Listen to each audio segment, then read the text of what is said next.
आचार्य नंदीश्वर काम शास्त्र की रचना करते। इन सभी बातों में ब्रह्मा जी ने जो है कि 1 लाख श्लोकों का उपदेश किया, उसमें से 1000 अध्यायों का अध्ययन करते हुए आचार्य नंदीश्वर ने काम शास्त्र की रचना की।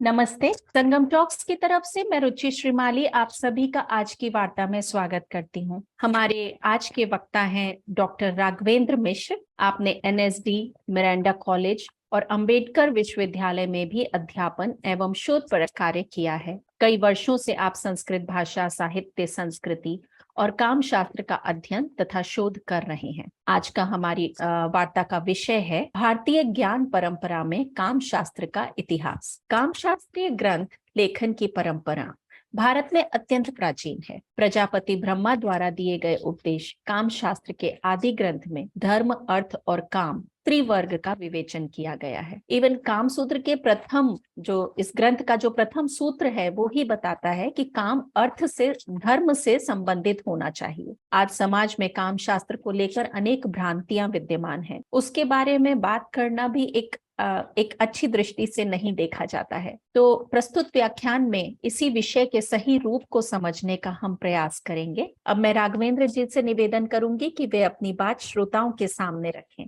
सबको नमस्कार। सर्वप्रथम मैं अपनी शाश्वत गुरु परंपरा को साष्टांग प्रणाम करता हूं और पश्चात उनके द्वारा जो सिखाई गई ज्ञान पद्धति है उसको मैं प्रारंभ करता हूं। तो जैसा कि रुचि जी ने बताया, काम शास्त्र के विषय में हल्की सी बातें आप लोग को बता ही दिया है। आप लोग के भी विभिन्न प्रकार के जिज्ञासु हैं, आप लोगों के विभिन्न प्रकार की जिज्ञासा होगी, तो इसको हम आप प्रारंभ करते हैं। तो भारतीय ज्ञान परंपरा में काम शास्त्र का इतिहास, जैसा कि भारतीय ज्ञान परंपरा के विषय में हमारी गुरु परंपरा कहती है कि भारतीय ज्ञान परंपरा शाश्वत गंगा प्रवाह है और उस शाश्वत गंगा प्रवाह में एक विशिष्ट नदी के रूप में काम शास्त्र का अपना महत्व है। काम शास्त्र उसमें एक विशिष्ट नदी की भूमिका निभाती है, जिसके माध्यम से जीवन पूर्ण रूप से सुखद और सफल हो। तो इसी बात को ध्यान में रखकर जब सृष्टि संरचना की पूरी बातें आती हैं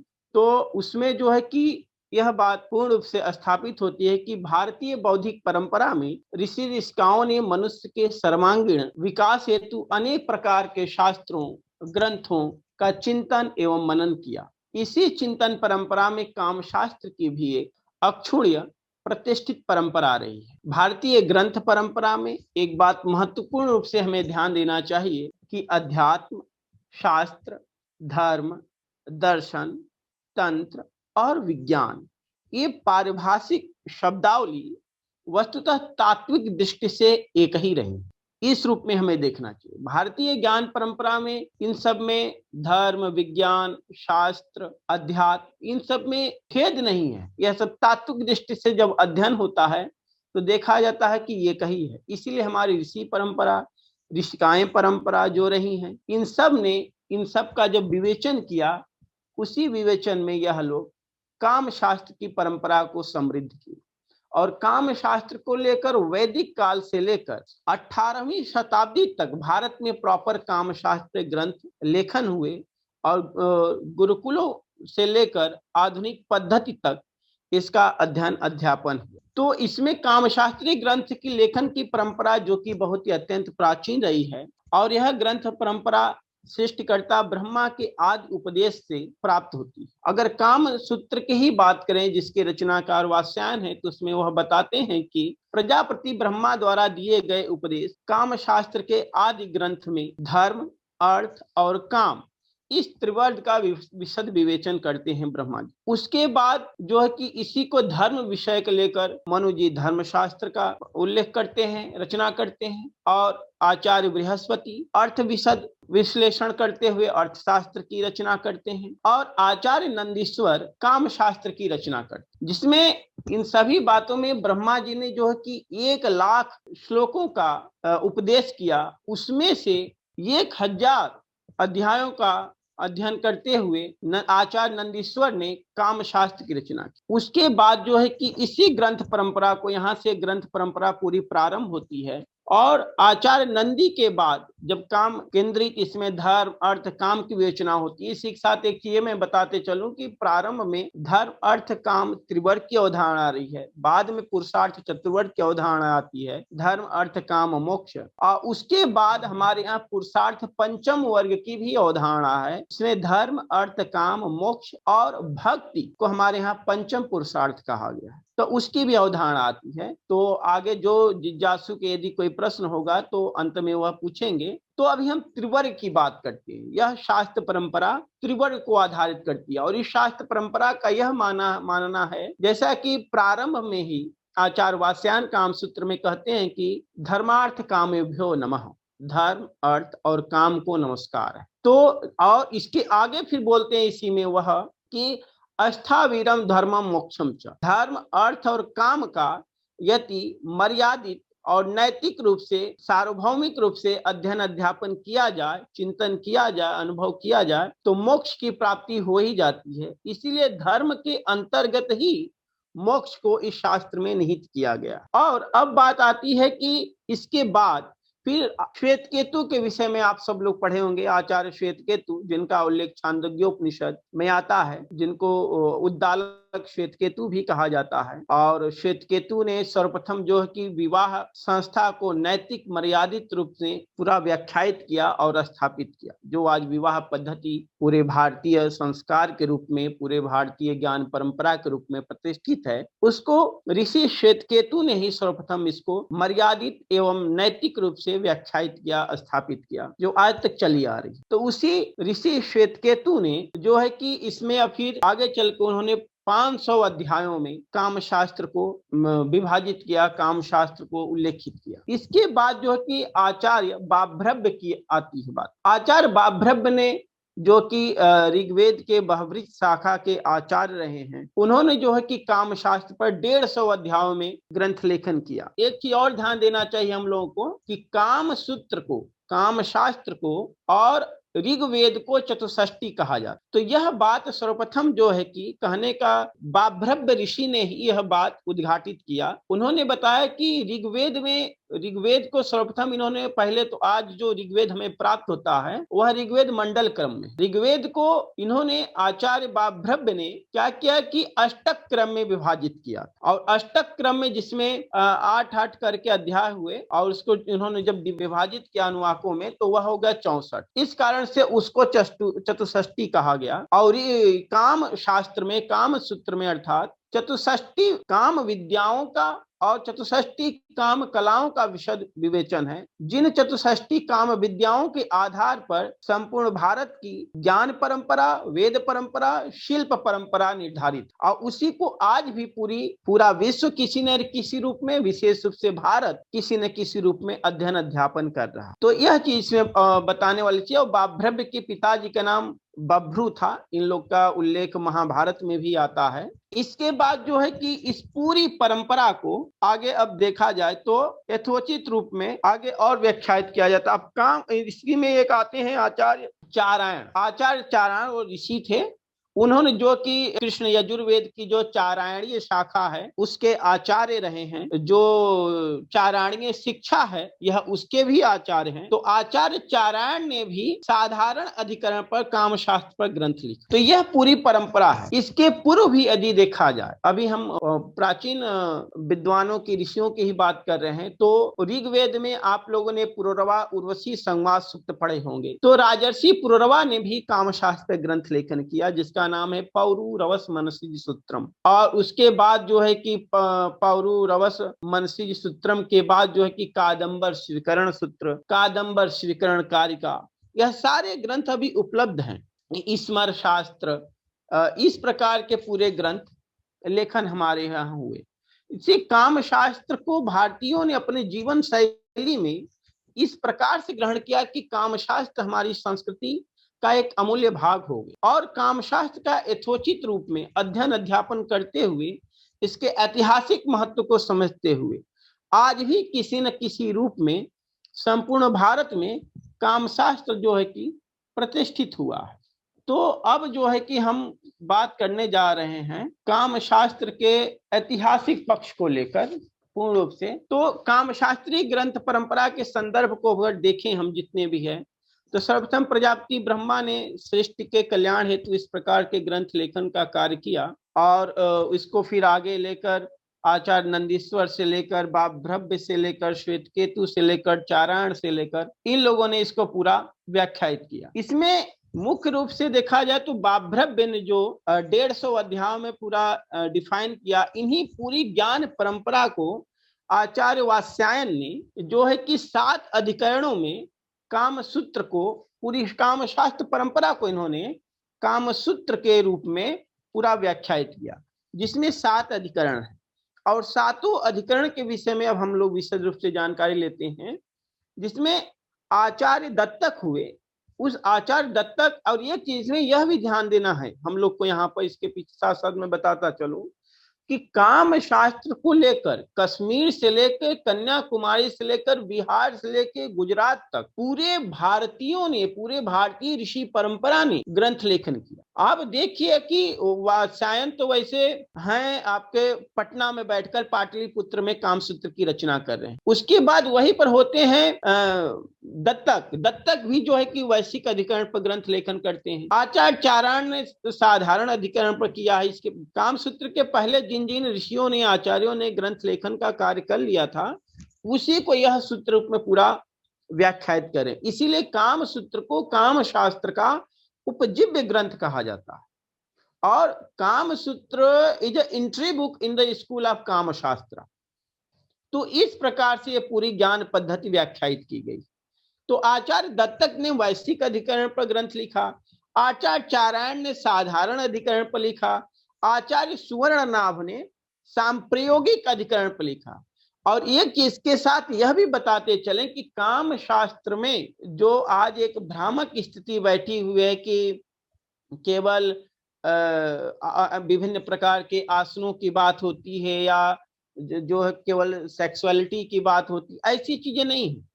इसमें केवल एक अधिकरण है जिसको सांप्रयोगिक अधिकरण कहते हैं, जिसको आचार्य सुवर्णनाभ ने ग्रंथ लेखन का कार्य किया इस पर। और उसमें वह इसलिए है कि गृहस्थ धर्म का मर्यादित एवं नैतिक रूप में स्वास्थ्यवर्धक दृष्टिकोण से पालन करने हेतु उस महत्वपूर्ण अध्याय को, प्रकरण को रखा गया है, जिसकी आवश्यकता इस समय संपूर्ण विश्व समुदाय को है। और इसी बात को ध्यान में रखकर हमारे ऋषियों ने, आचार्यों ने इस पर भी कलम चलाई। वैसे और जो इसके पूरे भाग में आपके जो आध्यात्मिक, भारतीय जो आध्यात्मिक, दार्शनिक, मनोवैज्ञानिक, सामाजिक जो पूरी पद्धति है, उन सब का विशद विश्लेषण जो है इस ग्रंथ में हुआ है। तो सांस्कृतिक रूप से भारत को व्याख्यायित करने के लिए, भारत को महत्वपूर्ण स्थापित करने के लिए इस शास्त्र की महती भूमिका है। इसीलिए आप जब भी किसी भारत के मंदिर में जाते हैं या किसी भी सांस्कृतिक पद्धति को आप अनुसरण करते हैं, तो उसमें किसी न किसी रूप में यह जो पुरुषार्थगत शास्त्र परंपरा है उसका आप अनुसरण करते हैं। तो इसके सुवर्णनाभ के बाद, सांप्रयोगिक अधिकरण लिखने के बाद आचार्य घोटक मुख होते हैं, जो कन्या संप्रयुक्तक अधिकरण पर ग्रंथ लेखन का कार्य करते। और इसी में सबसे महत्वपूर्ण चीज यह है कि आप लोगों ने पतंजलि के योग सूत्र को सब लोग जानते हैं, सुनते हैं, लेकिन महत्वपूर्ण बात यह कि आचार्य पतंजलि ने जो है कि काम शास्त्र पर भी ग्रंथ लेखन का कार्य किया, जिसमें उन्होंने गोनर्दीय नाम से, पतंजलि का ही एक नाम है गोनर्दीय, कुछ आचार्य उनको कश्मीर का रहने वाला मानते हैं, कुछ गोंडा जनपद का मानते हैं। यह विद्वानों में, आचार्यों में मतभेद है, लेकिन अधिकांश विद्वान उनको कश्मीर का ही मानते हैं। और मेरा भी यही मानना है कि आचार्य गोनर्दीय अर्थात क्योंकि वहां पे गोनर्द प्रांत भी है कश्मीर में, तो आचार्य पतंजलि जो है कि योग सूत्र के रचना कार्य वह कश्मीर के ही हैं। उन्होंने जो है कि भार्याधिकारिक अधिकरण पर काम शास्त्र से संबंधित ग्रंथ लिखा। आप आसन की जितनी पद्धति उन्होंने योग सूत्र में बताई, आप देखेंगे वनस्पतियों से संबंधित है नाम, जो है कि पशु पक्षियों से संबंधित नाम है, वही पद्धति आप काम शास्त्र के आसनों में भी देखेंगे, उसी प्रकार की नामगत शैली आपको प्राप्त हो। अब उसके बाद जो है कि आचार्य गोड़िका पुत्र ने पारदारिक अधिकरण पर और आचार्य कुचुमार ने औपनिषदिक अधिकरण पर कामशास्त्र ग्रंथ लेखन का कार्य। इसी पूरी परंपरा को लेकर, मतलब आचार्य ब्रह्मा जी से लेकर आचार्य नंदीश्वर से लेकर श्वेत केतु से लेकर बाभद्र से लेकर चारायण से लेकर कुचुमार तक की पूरी परंपरा को वात्स्यायन ने जो है कि शुद्ध रूप में ग्रंथ लेखन का कार्य किया। अब आप बात करते हैं कि काम शास्त्र के इतिहास को विशेषतः दो भागों में विभाजित किया जा सकता है। एक परंपरा है काम सूत्र के पूर्ववर्ती आचार्य ग्रंथ परंपरा और दूसरी है काम सूत्र के परवर्ती आचार्य ग्रंथ परंपरा। अब इसमें जो है कि काम सूत्र के पूर्ववर्ती आचार्य ग्रंथ परंपरा जो अभी उपलब्ध है, हमें ग्रंथ रूप में प्राप्त है, जिनका अध्ययन अध्यापन करने से विभिन्न प्रकार के जो भ्रांतियां हैं, जो समस्याएं हैं, चाहे विज्ञानगत समस्या हो, चाहे समाजगत समस्याएं हो, चाहे संविधानगत समस्या हो, वो चाहे लिंगगत समस्या हो, उन सभी समस्याओं का निदान संभव है। तो इसमें काम सूत्र के पूर्ववर्ती आचार्य ग्रंथ परंपरा का हम विशद अब उल्लेख करते हैं, जिसमें पहला आता है पौरुरवस मनसिज सूत्रम। यह ग्रंथ जो है कि पंडित ढूंढीराज शास्त्री हैं, उन्होंने काम, बहुत संस्कृत के मर्मज्ञ और सुप्रसिद्ध विद्वान हैं, उन्होंने बहुत कार्य किया है संस्कृत जगत के लिए। तो उन्होंने काम कुंज लता ग्रंथ के अंतर्गत 12 काम शास्त्र के ग्रंथों का संपादन किया, जिसमें सर्वप्रथम वह काम शास्त्र के अंतर्गत पौरुरवस मनसी सूत्र को रखते हैं। और इस ग्रंथ में केवल 52 सूत्र हैं और इसके आदि प्रणेता राजर्षि पुररवा हैं, जो पुररवा उर्वशी का संवाद सूक्त आप सब लोग ऋग्वेद में पढ़ते होंगे। उसका अगर विशद जानकारी आपको चाहिए, क्योंकि ऋग्वेद में इसकी विशद व्याख्या, विशद जानकारी नहीं प्राप्त होती, यदि पुररवा उर्वशी बुद्ध ईला के पूरे प्रसंगों को विशद रूप में अध्ययन करना है, तो आपको पौरुरवस मनसी सूत्रम को पढ़ना पड़ेगा कि उसकी पूरी क्या कहानी है। और इसका यह ग्रंथ ऋग्वेद कालीन ग्रंथ है, क्योंकि पुररवा जो है वेदोक्त ऋषि है और ऋग्वेद में पुररवा उर्वशी संवाद सूक्त प्राप्त होता है। ये चीज और ध्यान रखने वाली बात है कि ब्रह्म सूत्र जैसे कि प्रारंभ होता है था तो ब्रह्म जिज्ञासा, उसी प्रकार से यह जो ग्रंथ है, यह ग्रंथ का प्रारंभ होता अथातः पौरुरवसम मनसिज सूत्रम व्याख्या सामा। इस प्रकार की पद्धति से यह ग्रंथ जो है कि प्रारंभ होता है। और अर्थात दोनों ग्रंथ जो हैं, ब्रह्म सूत्र देखिए और कादंबर स्वीकरण सूत्र देखिए, दोनों का प्रारंभ अथ और अतः शब्द से हुआ है। इसलिए दोनों ग्रंथ, ऐसा आचार्यों का मानना है कि आपस में काफी एक हद तक जो है कि दोनों में समानता भी होती है। बस अंतर यह कि एक ब्रह्म की अवधारणा को स्थापित करता है ग्रंथ, और दूसरा ग्रंथ काम ब्रह्म की अवधारणा को स्थापित करता है। इस ग्रंथ को पुररवा का कामसूत्र भी कहा जाता है, क्योंकि पुररवा की पत्नी जो थी वह देवांगना उर्वशी है, जो कुछ प्रतिबद्धाओं के कारण जो है कि पुररवा से दूर हो जाती है। तो इसलिए जो है कि उनका अनेक प्रकार का वियोग भी होता है, जैसा कि आगे आप लोग अध्ययन करेंगे। तो एक चीज और ध्यान रखने वाली बात है, जैसे कि वेदांत दर्शन में सामान्यतः पारिभाषिक शब्दावली प्रयोग होती है, ब्रह्मानंद, इंद्रानंद, चिदाभासानंद, अवांग मनस गोचरानंद। तो यही सेम पारिभाषिक शब्दावली जो है कि इस पौरुरवस मनसी सूत्रम में प्राप्त होती है, जिसमें प्रयोग करते हैं पुररवा परमानंद, ब्रह्मानंद, इंद्रानंद, अमांग मनस गोचरानंद और अंत में चिदाभासानंद आदि शब्दों का प्रयोग करते हैं। तो यह बात रही पौरुरवस मनसी सूत्रम की। यह ग्रंथ अभी भी उपलब्ध है, इस ग्रंथ को पढ़ना चाहिए हम सभी लोगों को।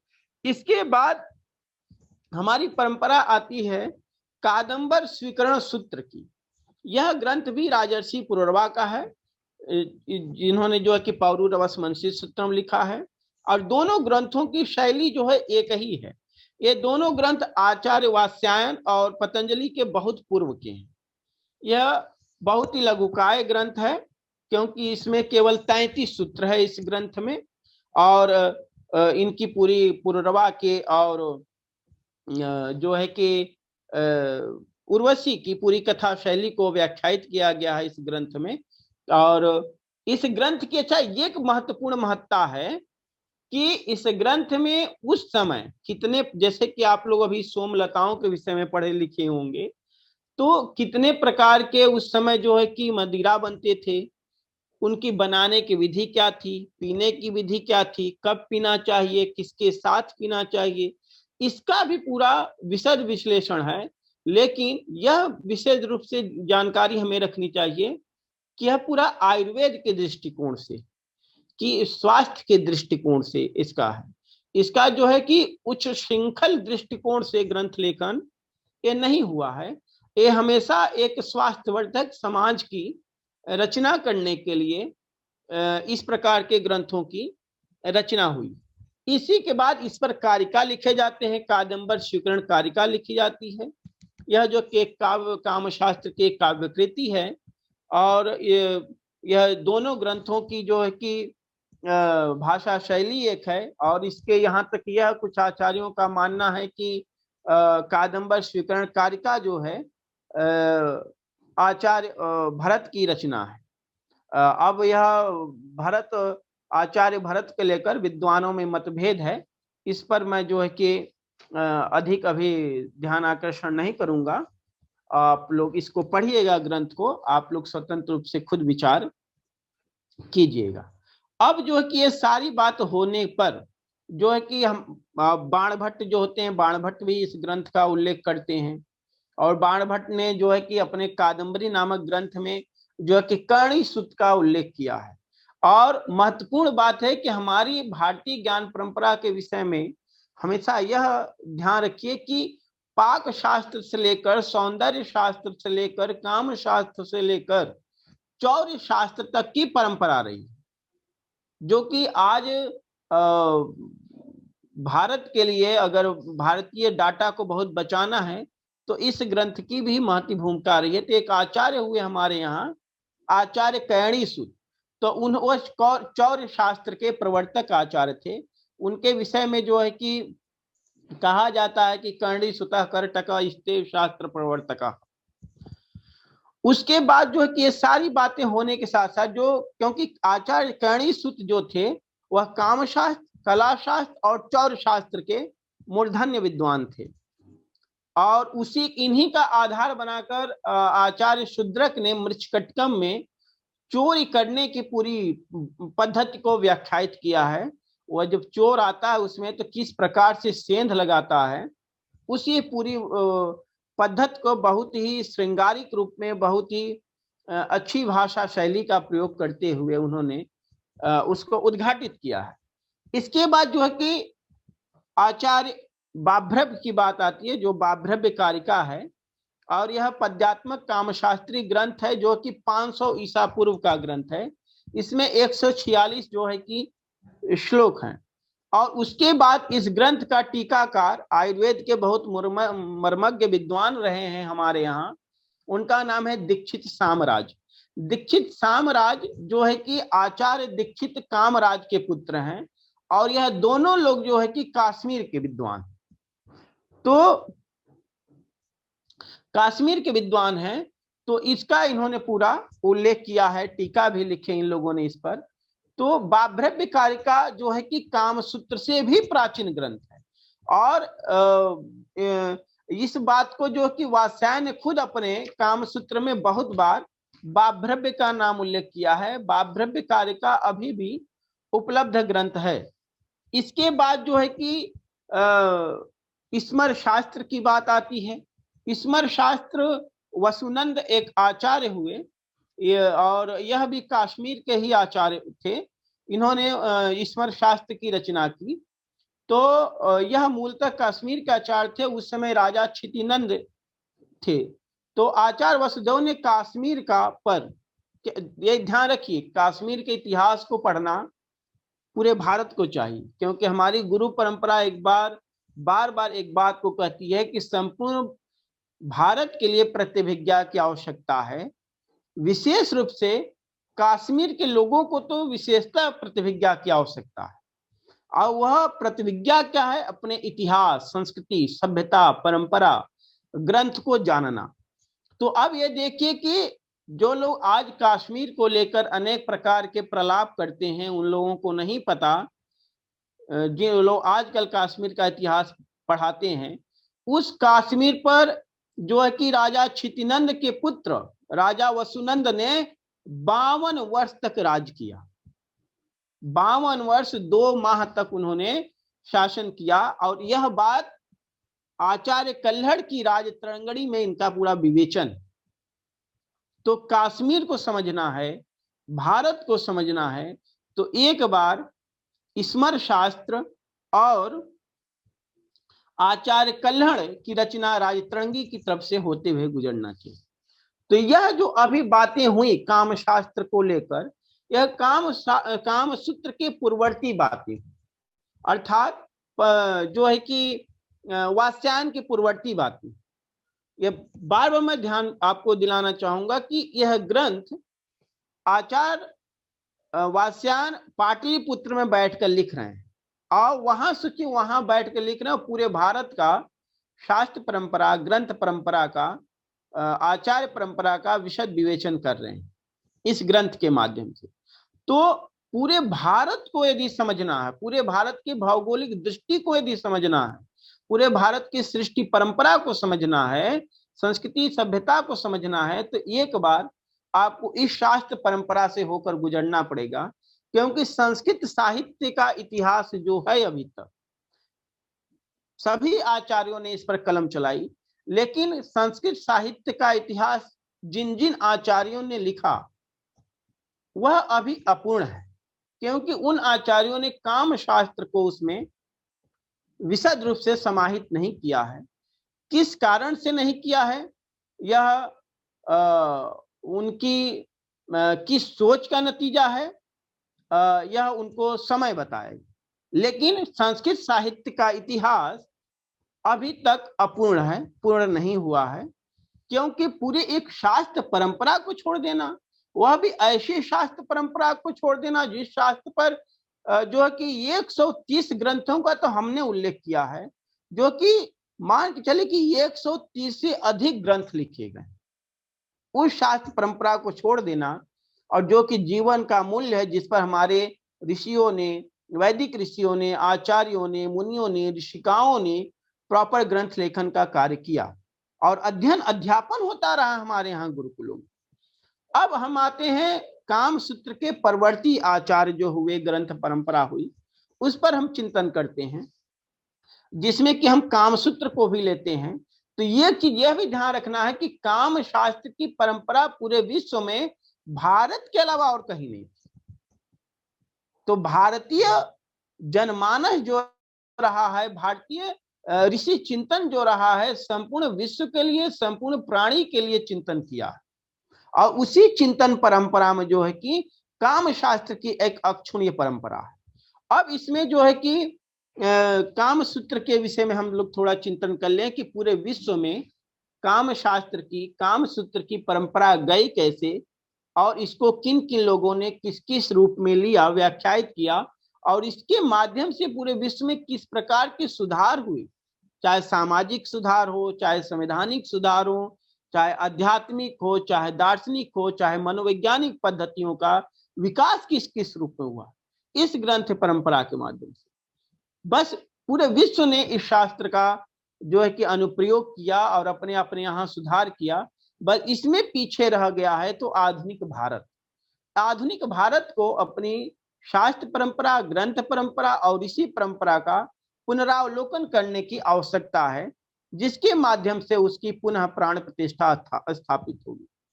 तो आचार्य बाभ्रव्य का ग्रंथ बहुत विशाल एवं दुर्ध्येय था। इस कारण से वात्स्यायन ने उसको सूत्र रूप में संपूर्ण काम शास्त्र को काम सूत्र में समाहित कर दिया। जिसमें उक्त जितने भी ग्रंथ परंपरा थे, आचार्य परंपरा थी, उन सबको समादृत कर दिया। इसलिए कामसूत्र संस्कृत साहित्य का सर्वमान्य ग्रंथ हो गया। वात्स्यायन की कामसूत्र में धर्म, अर्थ और काम के विषय में विशद विवेचन हुआ। कामसूत्र में कुल 7 अधिकरण, 36 अध्याय और 64 प्रकरण और 1250 सूत्र हैं। कामसूत्र को कामशास्त्र का उपजीव्य ग्रंथ माना जाता है। जैसे कि मैंने पूर्व में बताया, कामशास्त्र के ज्ञान परंपरा में वैसे तो बहुत सारे ग्रंथ लिखे गए, परंतु कामसूत्र जो है संपूर्ण विश्व में सर्वाधिक विश्व प्रसिद्ध हुआ। भारतीय विद्वान कामसूत्र को दूसरी तीसरी ईसा पूर्व का ग्रंथ बताते हैं, परंतु एक विद्वान होते हैं वेस्ट में, उनका जो कि इंडोलॉजी के बहुत बड़े विद्वान है, नाम है उनका विंटरनित्ज। तो विंटरनित्ज ने भाषा प्रयोग के आधार पर वात्स्यायन का समय जो है कि ईसा पूर्व 4th शताब्दी माना, लेकिन मैं इसको कामसूत्र का रचना काल 2री से 3री शताब्दी का ही मानता हूं, अपनी आचार और ग्रंथ परंपरा के आधार पर। विंटरनित्ज की मानता जो है उनकी अपनी सोच के आधार पर। तो कामसूत्र पर सर्वप्रथम हमारे यहाँ देखिए कि इस पर टीका भी लिखी गई। इस पर जयमंगला टीका यशोधर पंडित के द्वारा राजा विशल देव हुए उस समय, उनके राज्यकाल में 1243 से लेकर 1261 में हुए, लिखी गई। और कामसूत्र में वही जो पीछे मैंने 7 अधिकरणों की चर्चा की, उन्हीं अधिकरणों से प्रारंभ होता है कि आचार्य दत्तक ने वैश्विक अधिकरण पर लिखा, और आचार्य चारायण से लेकर आचार्य सुवर्णनाभ जो है, और आचार्य घोटक मुख, आचार्य पतंजलि जिनका गोनर्दीय नाम है, मैंने उल्लेख किया, आचार्य गोड़िका पुत्र और आचार्य कुचमार ने ग्रंथ लेखन का कार्य किया। इन्हीं 7 अधिकरणों को कामसूत्रकार वात्स्यायन ने बहुत ही अच्छे से व्याख्यायित किया। अब एक चीज ध्यान देना हम लोग को बहुत ही आवश्यक है कि मद्रास विश्वविद्यालय ने एक बहुत बड़ा कीर्तिमान कार्य किया है कि उन्होंने न्यू कैटालॉगस कैटालोगोरम जो उनके यहाँ रखा गया है, तैयार है, उसमें कामशास्त्र के विषय में विशद उल्लेख किया गया है। अब वहां से हमें यह प्राप्त होता है कि कामशास्त्र की पूरी पद्धति संस्कृत के अलावा जो हमारी क्षेत्रीय भाषाएं रही हैं, प्रदेशगत प्रांतगत भाषाएं हैं, उनमें भी कामशास्त्र पर ग्रंथ लेखन का कार्य हुआ, चिंतन हुआ। जिसमें हम देखें कि बंगला संस्करण कामसूत्र का है हमारे यहाँ, जो 1909 में प्रकाशित हुआ कोलकाता से। कन्नड़ संस्करण हमारे यहाँ प्रकाशित होता है 1927 में वेल्लारी से। इसके संपादक होते हैं पंडित वेंकट जी भस्मे द्वारा संपादित होता है। फिर जो है कि पुनः इसका संपादन 1944 से 1945 में होता है। तमिल संस्करण कामसूत्र का प्रकाशित होता है 1924 में कुंभकोणम से। और मलयालम संस्करण प्रकाशित होता है इसका जो है कि 1933 में। और इसी प्रकार से तेलुगु संस्करण प्रकाशित होता है, पंडित पी हुए आदित्य नारायण शास्त्री जी द्वारा 1924 में इस कामसूत्र का तेलुगु संस्करण प्रकाशित होता है। लेकिन भारतीय कब जागृत हुए, महत्वपूर्ण बात अब ये आती है कि भारतीयों की, विशेष रूप से संस्कृत के विद्वानों की एक जो यह परंपरा हो गई है कहने की कि यह शास्त्र, यह पद्धति, यह सिद्धांत तो हमारे यहाँ पहले से ही था। तो मेरा प्रश्न है, यदि आप यहाँ यह सिद्धांत, यह ग्रंथ, यह पद्धति आप यहाँ पहले से ही था, तो आपने इस पर ग्रंथ लेखन क्यों नहीं किया, आपने चिंतन क्यों नहीं किया, आपने संस्कृत के विश्वविद्यालयों में इसका अध्ययन अध्यापन प्रारंभ क्यों नहीं करवाया? जब आपको कोई जगाता है तब आप जगते हैं, नहीं तो आप सोए रहते हैं। और इसी में देखिए कि अभी जैसे कि पूरे विश्व में सेक्स एजुकेशन कंपलसरी हो रहा है, धीरे धीरे भारत में भी कंपलसरी होगा। तो हमारे संस्कृत के विद्वान कहेंगे कि कामशास्त्र तो हमारे यहाँ पहले से ही था। लेकिन आपको पता होना चाहिए कि इस देश में संस्कृत भाषा को लेकर प्रॉपर 3 सेंट्रल यूनिवर्सिटी। तो महत्वपूर्ण बात यह है अब यहाँ पर कि जो संस्कृत विद्वानों की एक परंपरा हो गई है संस्कृत विश्वविद्यालयों की भी, कि यह सिद्धांत, यह शास्त्र, यह ग्रंथ तो हमारा यह मत, यह सूत्र तो हमारे यहाँ पहले से ही था। जब कोई चीज वेस्ट से डिफाइन होकर आपके भारत में आ जाती है तो, लेकिन यह लोग, मेरा कहना कि आप क्यों नहीं प्रारंभ करते। इस देश में 3-3 संस्कृत की प्रॉपर सेंट्रल यूनिवर्सिटी हैं, स्टेट यूनिवर्सिटी हैं लगभग सभी प्रदेशों में, बहुत से कॉलेजेज हैं, लेकिन कहीं पर भी काम शास्त्र का ना ही अध्ययन होता है ना ही अध्यापन होता है, जो कि इतना महत्वपूर्ण जीवन पद्धति है, शैली है। और यह चीज मैं इसके साथ और भी बताता चलूं सभी श्रोताओं को, सभी दर्शकों को, कि वर्तमान समय में जो पूरा एक narrative anti India, anti Indian culture, anti Indian knowledge system create किया जा रहा है कुछ विशेष प्रकार के मूर्खाधिपतियों के द्वारा, तो उन सब को जो कि आंसर देने का कार्य अभी 3 ही शास्त्र परंपरा आपके पास है जो मॉडर्न इंडिया को डिफाइन कर सकती है, मॉडर्न इंडिया को डिफेंड कर सकती है। वह है शैव दर्शन, चार्वाक दर्शन और कामशास्त्र परंपरा। इन तीनों दर्शन का, उसी में नाट्यशास्त्र की भी परंपरा है। तो शैव दर्शन, चार्वाक दर्शन, नाट्यशास्त्र और कामशास्त्र, इन चारों का अध्ययन अध्यापन तो संपूर्ण भारत में, विश्व ने तो कर दिया है, भारत इसमें पीछे है। और भारत में भी बहुत से विभाग शुरू कर दिए हैं, संस्कृत विभाग पीछे, संस्कृत विश्वविद्यालय पीछे, संस्कृत के कॉलेजेस पीछे। उनको जो है कि शैव दर्शन, नाट्यशास्त्र, चार्वाक दर्शन और काम शास्त्र का अध्ययन अध्यापन प्रारंभ करना चाहिए, जिसके माध्यम से आगे वह अब ये उनके यहाँ है कि ये तो हम इसका अध्ययन अध्यापन बहुत अच्छे से कर रहे हैं, करा रहे हैं, क्योंकि जैसे ही लगभग 2035 तक भारत में भी सेक्स एजुकेशन वेस्ट द्वारा बनाई गई जो एक मानसिकता है लागू होगा, फिर हमारे संस्कृत के विद्वान, संस्कृत की यूनिवर्सिटीज के लोग कहना शुरू करेंगे कि हमारे यहाँ तो पहले से ही, तो उनको पहले प्रारंभ कर दें तो उनके लिए लाभदायक रहेगा। नहीं तो मॉडर्न इंडिया को और न ही अपने कल्चर, ट्रेडिशन, हिस्ट्री को, सिविलाइजेशन को, अपने टेम्पल सिस्टम को डिफेंड नहीं कर पाए, तो इनको ये चीज जागृत होना पड़ेगा। अब देखिए कि यह शास्त्र परंपरा आपके यहाँ तो बहुत पहले से थी, लेकिन यह शास्त्र परंपरा पूरे विश्व में कैसे गई, क्योंकि चाहे ग्रीक कल्चर हो, चाहे लैटिन कल्चर हो, वहां पे इस प्रकार की पद्धतियां, शास्त्र परंपराएं नहीं थी। उन लोगों ने आपसे बहुत कुछ सीखा है, लेकिन आपने उनसे क्या सीखा? आपने उनसे ज्ञानगत, शैलीगत, संस्कृति, परंपरा, राष्ट्र का, अपने शास्त्र का कैसे संरक्षण और संवर्धन करना है, आपने वह भी नहीं सीखा। अब आपको यह सीखने की आवश्यकता है, जिसमें कि संगम टॉक की महती भूमिका है, और संगम टॉक इस पर विशेष रूप से कार्य कर रहा है, क्योंकि संगम टॉक का आप जब ध्येय वाक्य ही देखेंगे तो आपको पता चल जाएगी सारी बातें। इसका ध्येय वाक्य ही बहुत सुंदर है। तो अब हम आते हैं कि यह शास्त्र परंपरा और विशेष रूप से काम सूत्र पूरे विश्व में गया कैसे। तो 1883 में, 1883 में एक विद्वान आते हैं, रिचर्ड बर्टन और एफ आर्बुथनॉट। इन लोगों को जब कामसूत्र मिलता है उस समय 1883 में, तो ये लोग कामसूत्र को, उस समय यह लोग लंदन में कामशास्त्र, हिंदू कामशास्त्र सोसाइटी बनाते हैं, और हिंदू कामशास्त्र सोसाइटी के माध्यम से यह लोग कामसूत्र का 1883 में जो है कि इंग्लिश ट्रांसलेशन करते हैं।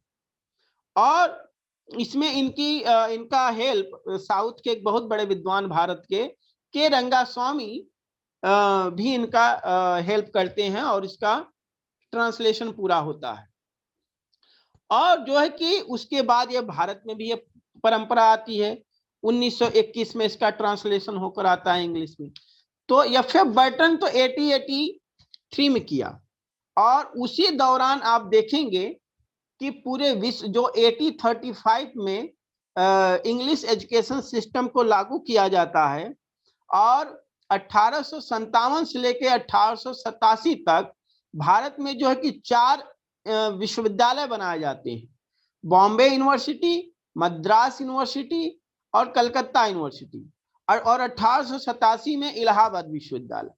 इन्हीं चारों विश्वविद्यालयों के माध्यम से पूरे देश में, भारत में इंग्लिश एजुकेशन को प्राथमिक से लेकर, प्राइमरी से लेकर हायर एजुकेशन तक पूरा लागू किया जाता है, अध्ययन अध्यापन कराया जाता है। और उसी समय आप देखेंगे अक्सर कि जितने भी संस्कृत की ग्रंथ परंपरा है उनका इंग्लिश में ट्रांसलेशन और विश्व की विभिन्न भाषाओं में ट्रांसलेशन जोर शोर से होने लगता है, और उनको पता चल जाता है कि भारत में अपार ज्ञान के स्रोत हैं, इन ज्ञान के स्रोतों से हमें अध्ययन करना है और सीखना है, अपने यहाँ सुधार करना है। उसी में उनके यहाँ एक हाथ लगता है कामशास्त्र की परंपरा। तो काम सूत्र का एफ.एम. बर्टन के द्वारा, रिचर्ड बर्टन और एफ.एम. माउंट के द्वारा जो है कि इसका जब ट्रांसलेशन होता है 1883 में, उसके बाद यह इंग्लिश में तो हो गया। अब यह परंपरा फ्रेंच में जाती है। अब देखिए कैसे यात्रा पूरे विश्व में इस शास्त्र की हो रही है।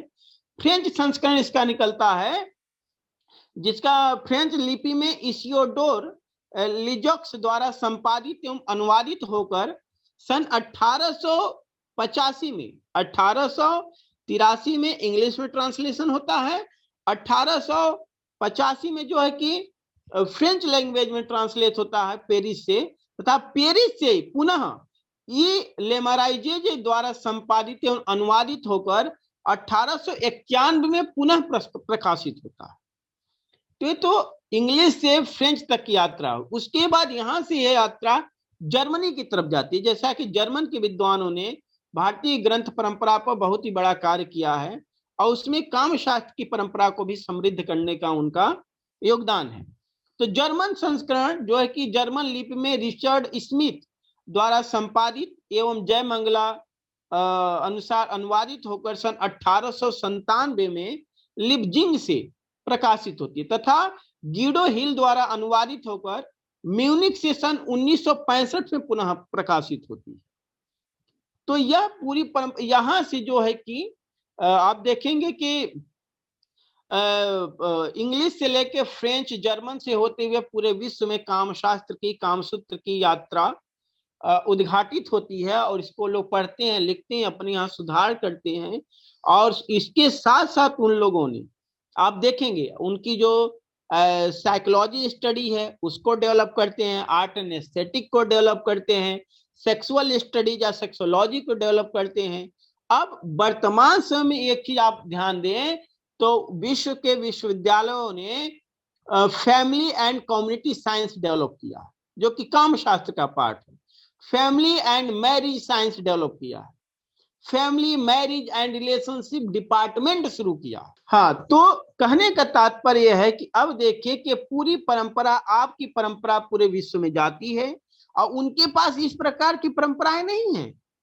वो तो अनभिज्ञ है कि इस प्रकार की भी शास्त्र परंपरा हो सकती है कि आपको पूर्ण रूप से शारीरिक, मानसिक, आध्यात्मिक, दार्शनिक रूप से कैसे स्वस्थ रखा जाए, सामाजिक रूप से, आर्थिक रूप से कैसे स्वस्थ रखा जाए, ऐसा भी ग्रंथ आप यहाँ लिखा गया है। तो वह लोग इसको जो है कि अपने यहाँ प्रारंभ करते हैं, जो है कि फिर से मैं बता दूं, अपनी साइकोलॉजी जो इस्टेब्लिश करते हैं उसमें शास्त्र का प्रयोग करते हैं, आर्ट एंड एस्थेटिक्स में शास्त्र का प्रयोग करते हैं, लिखने पढ़ने में, उन्नत करने में। लेकिन इंटरेस्टिंग और सेक्सोलॉजी में, सेक्सुअल स्टडीज में, जेंडर स्टडीज का जो डिस्कोर्स आज पूरे विश्व में फैला हुआ है वह कामशास्त्र में ही है। कामशास्त्र में ही 3 प्रकार के जो है कि जेंडर को विशेष रूप से बताया जाता है कि पुरुष, स्त्री और तृतीया प्रकृति। तृतीया प्रकृति को भी फिर 2 भाग में बताया जाता है कि पुरुष रूपिणी तृतीया प्रकृति और स्त्री रूपिणी तृतीया प्रकृति। तो यह जो पूरा इतिहास है इसको उन लोगों ने अपने रूप में पूरा व्याख्यायित किया, पूरी दुनिया को पढ़ाया। लेकिन महत्वपूर्ण यह है कि वह कहीं पर इस प्रकार का कोटेशन नहीं देते, यह नहीं बताते कि मैंने भारत से ये चीजें सीखी हैं, भारतीय विद्वानों से, ग्रंथों से ये चीजें मैंने ग्रहण की है। तो इसमें उनकी तो गलती है ही, साथ साथ में संस्कृत के विद्वानों की भी गलती है, हमारे भारतीयों की भी गलती है कि इसका अध्ययन अध्यापन सुनिश्चित रूप से प्राइमरी एजुकेशन से लेकर हायर एजुकेशन तक, जैसा कि पहले हमारे गुरुकुलों में अध्ययन अध्यापन की इसकी पूरी परंपरा थी, कराया जा, उस पर नहीं हो रहा है।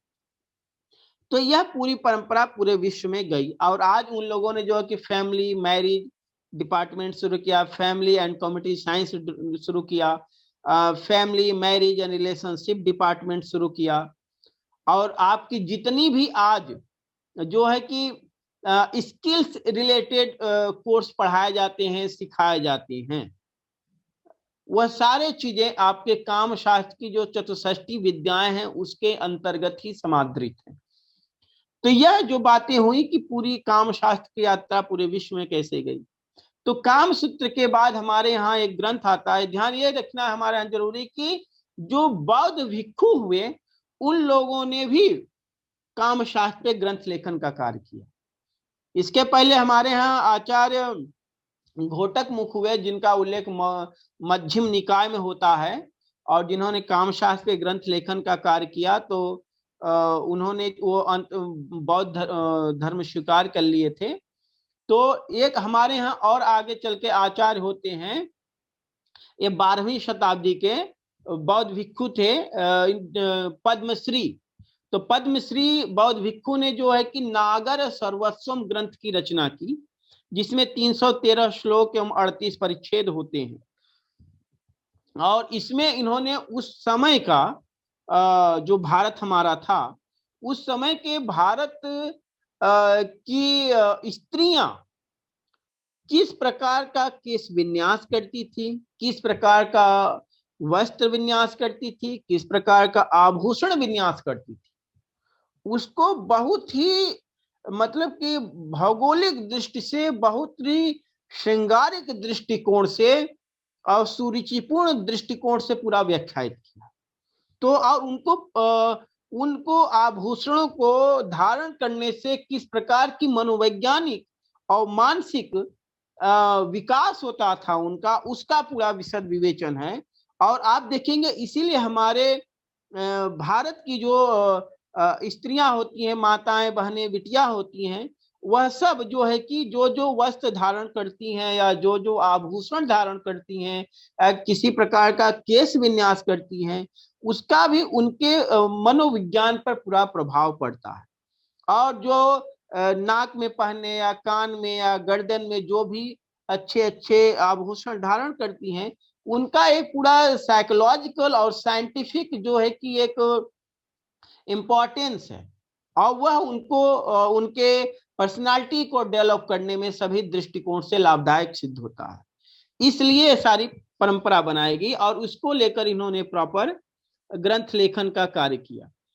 अब इसके बाद हमारे यहाँ एक ग्रंथ आता है नागर सर्वस्वम के बाद, अनंग रंग। अनंग रंग जो है कि एक 14वीं शताब्दी में मुस्लिम शासक होते हैं लोदी वंश के, अहमद नगर, जिसको आजकल गांधी नगर कहते हैं गुजरात में, के पुत्र लाड खान के कुतूहल के रूप में जो है कि हमारे कल्याणमल एक आचार्य होते हैं।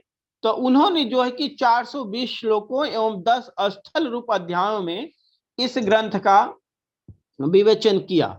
यह कामशास्त्र का बहुत ही प्रसिद्ध ग्रंथ है, और यह भी अगर 14वीं शताब्दी का हमें जानना है कि हमारा भारत कैसा था, हमारे भारत की सीमा क्या थी, इसका सांस्कृतिक, संवैधानिक और राजनीतिक धार्मिक महत्व क्या था, कहाँ तक यह पूरा फैला हुआ था, तो इस ग्रंथ में को पूरा भौगोलिक दृष्टिकोण से बहुत ही सहायक सिद्ध होता है, हो सकता है 14वीं शताब्दी को भारत के जानने के लिए। क्योंकि उस प्रकार उस समय पूरे भारत में जो हमारी स्त्रियां और पुरुष जो भी उनकी क्रिया पद्धति थी, इस ग्रंथ में उनका विशद विवेचन हुआ है अच्छे से। अब जो है कि कल्याणमल ने विशेष रूप से उस समय के विभिन्न देशों की स्त्रियों का शारीरिक, मानसिक और सामाजिक और मनोवैज्ञानिक प्रवृत्तियों का उल्लेख किया है। अब हम बात करते हैं रति रहस्य की। यह ग्रंथ है बहुत ही महत्वपूर्ण। रति रहस्य में अभी तक एक जिसको आजकल हम आप कहते हैं कोक शास्त्र, किसी से बात होती है संक्षेप में लोग बोलते हैं क्या कोक शास्त्र पढ़े हो क्या। तो कश्मीर के एक विद्वान होते हैं ऋषि, उनका नाम है ऋषि कोक। तो ऋषि कोक ने कोक शास्त्र की रचना की, जिसको रति रहस्यम बोलते हैं। और यह जो ग्रंथ है, जो आज के का जो डिबेट है कि जो फेमिनिस्ट होते हैं, जो जेंडर स्टडीज के एक्सपर्ट होते हैं, और जो मॉडर्न फेमिनिस्ट हैं, एक्स्ट्रा फेमिनिस्ट हैं, वो लोग महिलाओं को आगे करके अपने विभिन्न प्रकार के जो क्रियाकलापों को, अपने मतों को मनाने के लिए और अनेक पद्धतियों को संचालित करना चाहती हैं। उनका उल्लेख किसी दूसरे लेक्चर में किया जाएगा। तो उनका जवाब देने के लिए यह ग्रंथ औषधि तुल्य है, जो है कि यह ग्रंथ रति रहस्यम, कि यह ग्रंथ ही प्रॉपर स्त्रियों के शारीरिक, मानसिक, सामाजिक, आध्यात्मिक, दार्शनिक पक्ष को ध्यान में रख के पूरा लिखा गया है। एक तरह से पूरा एक वुमेन सेंट्रिक टेक्स्ट है। तो कश्मीर की यह भी महती भूमिका रही। तो भारतीयों को, विशेष रूप से कश्मीरियों को, इस प्रकार के ग्रंथ के विषय में भी जानना चाहिए। तो कोक्को को श्री गद्य विद्याधर कवि भी कहा जाता है, क्योंकि कोक्को के पिता का नाम पंडित पारिभद्र और पितामह का नाम तेजोक था। इस ग्रंथ में 510 परिच्छेद और 555 श्लोक हैं। यह ग्रंथ वन्य दत्त के मनोविनोदार्थ लिखा गया है। इस ग्रंथ का उल्लेख कुंभकर्ण और नयचंद ने अपने ग्रंथों में किया। हमारे यहाँ दो आचार्य हुए, एक कश्मीर के आचार्य थे जिनका नाम था कुंभकर्ण और नयचंद। तो इन दोनों लोगों ने भी अपने ग्रंथ में इसका उल्लेख किया है। और इस ग्रंथ में 510 परिच्छेद और 555 श्लोक हैं। रति रहस्य पर कांचीनाथ कृत दीपिका टीका उपलब्ध होती है। इस ग्रंथ में सांप्रयोगिक, कन्या संप्रयुक्तक, भार्याधिकारिक, पारदारिक एवं औपनिषदिक अधिकरणों के आधार पर लिखा गया है। इस ग्रंथ के बारे में कहा जाता है कि 7वीं से 10वीं शताब्दी का ग्रंथ है। यह कृति जनमानस में इतनी प्रसिद्ध हुई कि सर्वसाधारण लोग इसको जो कि कोक शास्त्र कहने लगे, क्योंकि ऋषि के नाम से लिखी गई थी, इसलिए कोक शास्त्र। उसके बाद जो है कि यह देखिए, अब कश्मीर से होते हुए परंपरा पुनः बिहार पर आती है, मिथिला पर आती है। मिथिला में जो है कि मिथिला नरेश एक विद्वान होते हैं, जो है कि उन्हीं के मिथिला नरेश हरि सिंह देव के सभा पंडित होते हैं। उनका नाम है ज्योतिश्वर, आचार्य ज्योतिश्वर। उनको कवि शेखर की भी उपाधि प्राप्त थी। तो उन्होंने पंचसायक नामक ग्रंथ की रचना की। इसी प्रकार हमें लग रहा है कि समय हो रहा है, अभी बहुत सारी चीजें बतानी है, तो अब संक्षेप में मैं बहुत से ग्रंथों का नाम ले लेता हूं बस। इसी प्रकार से हमारे यहाँ जो है कि जयदेव का नाम सुने होंगे, आचार्य जयदेव का। तो जयदेव ने रति मंजरी लिखी 12वीं से 15वीं शताब्दी में। हमारे यहाँ स्मर दीपिका लिखा गया। हमारे यहाँ जो है कि रति कल्लोलनी नामक ग्रंथ भी लिखा गया। और जो इसमें जो है कि आचार्य सामराज होते हैं, कश्मीर के विद्वान हैं, उन्होंने रति कल्लोलनी नामक ग्रंथ लिखा। ये सारी वुमेन सेंट्रिक ग्रंथ हैं। और ये आज जो भी जेंडर डिस्कोर्स या फेमिनिस्ट डिस्कोर्स चलाकर भारत को, भारतीय संस्कृति सभ्यता को जो है कि गलत तरीके से डिफाइन किया जाता है, या महिलाओं को गलत गलत चीजें, एक हमारी महिलाओं को एंटी इंडिया खड़ा किया जाता है। यह सब ग्रंथ जो है कि भारत को एक रूप में व्याख्यायित करने के लिए, स्त्री, पुरुष, तृतीया, प्रकृति, सबको एक सूत्र में व्याख्यायित करने के लिए औषधि तुल्य ये सब ग्रंथ हैं। इसलिए इन सब ग्रंथों का अध्ययन अध्यापन होना चाहिए। तो रति कल्लोलनी दीक्षित साम्राज्य ने लिखा, पूरा वुमेन सेंट्रिक टेक्स्ट है। और एक तरह से कहे पोस्ट मॉडर्निस्ट टेक्स्ट है ये सब। जो आज पोस्ट मॉडर्निटी की, आधुनिकता की बात होती है, लोग बहु बेटियों को आगे करके करते हैं ना, तो उनको एक नैतिक और मर्यादित रूप में कैसे जो है कि एक सशक्त रूप में स्थापित किया जा, इन सभी ग्रंथों की महती भूमिका है। तो इसलिए इन सभी ग्रंथों का अध्ययन अध्यापन होना चाहिए वुमेन एम्पावरमेंट के पर्सपेक्टिव से। अब उसी के बाद रति रत्न प्रदीप का ग्रंथ आता है, और उसके बाद गुण पताका शास्त्र आता है हमारे यहाँ, जो है कि रति शास्त्र हमारे यहाँ आता है प्रॉपर। उसके बाद कुटनी मतम के विषय में बता दूं, एक आचार्य हमारे यहाँ होते हैं जिनका नाम है दामोदर गुप्त, कश्मीर के विद्वान थे, वह काशी में आकर बस जाते हैं और कुटनी मतम नामक ग्रंथ की रचना करते हैं। तो कुटनी मतम में उन्होंने जो है कि उस समय की पूरे जो गणिका प्रवृत्ति थी, उस गणिका पद्धति को बहुत ही सुरुचिपूर्ण ढंग से और भाषागत शैली के ढंग से पूरा व्याख्यायित करते हैं। ये तो इस ग्रंथ को भी हमें पढ़ना चाहिए। उसके बाद सममात्रिका, वास्यांश सुतसार, कामराज शतकम और काम समूह, यह ग्रंथ एक है। यह ग्रंथ 1457 ईस्वी में प्रकाशित होता है। इसके लेखक अनंत कवि हैं और इसमें इन्होंने ऋतु विज्ञान, प्रेमालिंगन, प्रेम का उत्पन्न भाव, स्त्रियों के प्रकार उस समय के, और स्त्रियों में अनेक प्रकार की जो समस्याएं होती हैं, जो बीमारियां होती हैं, प्रसव संबंधित, गर्भधारण संबंधित, दाम्पत्य जीवन संबंधित, उन सब का निदान इन्होंने बहुत ही सुरुचिपूर्ण ढंग से व्याख्यायित किया है। तो इस प्रकार से काम शास्त्र को लेकर भारतीय ज्ञान परंपरा में कम से कम 130 ग्रंथ लिखे गए। और ये इसमें अब एक चीज मैं यह बताऊंगा, अभी तो यह बातें हुई, अब दक्षिण में काम शास्त्र के लिए बहुत कार्य हुआ है। जो तेलुगु साहित्य का इतिहास है, ये सभी भारतीयों को पढ़ना चाहिए। संस्कृत साहित्य का इतिहास तो अभी तक अपूर्ण है, क्योंकि इन लोगों ने अपनी शास्त्र परंपरा का, ऋषि परंपरा का अच्छे ढंग से अभी तक पालन नहीं किया है, अच्छे से लिखा नहीं इन लोगों ने। इन्होंने प्रॉपर एक शास्त्र का ही पूरा तिरस्कार कर दिया है।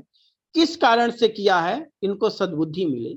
लेकिन तेलुगु साहित्य के इतिहास में काम शास्त्र की पूरी परंपरा को उन्होंने, जितना उनको पता था, उन लोगों ने व्याख्यायित किया है। तो दक्षिण भारत में रति शास्त्रगु ग्रंथ लिखा गया राबी पाटी तिप्पन्ना के द्वारा, और इसके लेखक त्रिपुरांतक कवि हैं। उसी प्रकार इसके यहाँ कोक्कोक लिखा गया कवि कुचिराज एरन्ना के द्वारा, यह ग्रंथ लिखा गया। और इसके बाद जो है कि ग्रंथ लिखा जाता है आपके काम कला निधि, बहुत महत्वपूर्ण ग्रंथ है सभी कला प्रेमियों के लिए, सभी आर्ट एंड एस्थेटिक्स के स्कॉलर्स के लिए, कभी सभी फिल्म जगत के लोगों के लिए। हमारे यहाँ एक ग्रंथ लिखा गया, नेल्लोर शिवराम कवि हुए जिन्होंने ग्रंथ लिखा काम कला निधि। उसमें 1737 से 1740 के बीच का ग्रंथ है, और इसको बहुत ही आर्ट एंड एस्थेटिक पर्सपेक्टिव से बहुत अच्छे से डिफाइन किया गया। एक आचार्य क्षेमेंद्र होते हैं कश्मीर के विद्वान, वह एक ग्रंथ लिखे कला विलास, जिसमें उन्होंने 1501 कलाओं का उल्लेख किया है।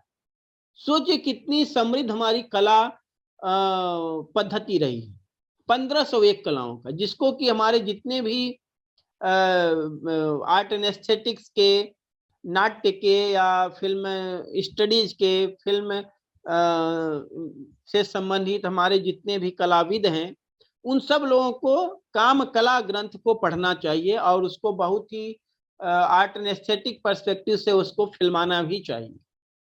तो उसके बाद हमारे यहाँ 17वीं शताब्दी में महत्वपूर्ण बात है कि कहा जाता है कि हमारे देश में महिलाओं को पढ़ने नहीं दिया गया। उन लोगों को क्या पता कि हमारे यहाँ 21 वैदिक कालीन ऋषिकाएं हैं, जिनको फीमेल सीयर्स या फीमेल साइंटिस्ट कह सकते हैं आप। और वहां से यह परंपरा केवल वैदिक काल से नहीं रुकती है। 17वीं शताब्दी में 1740 से लेकर 1762 में हमारे यहाँ एक गणिका होती हैं जिनका नाम है मुद उपलानी, ये तंजौर की रहती हैं। वहां के एक शासक थे प्रताप सिंह, उनके कार्यकाल में। तो वह एक ग्रंथ लिखती हैं राधिका स्वांत नमू।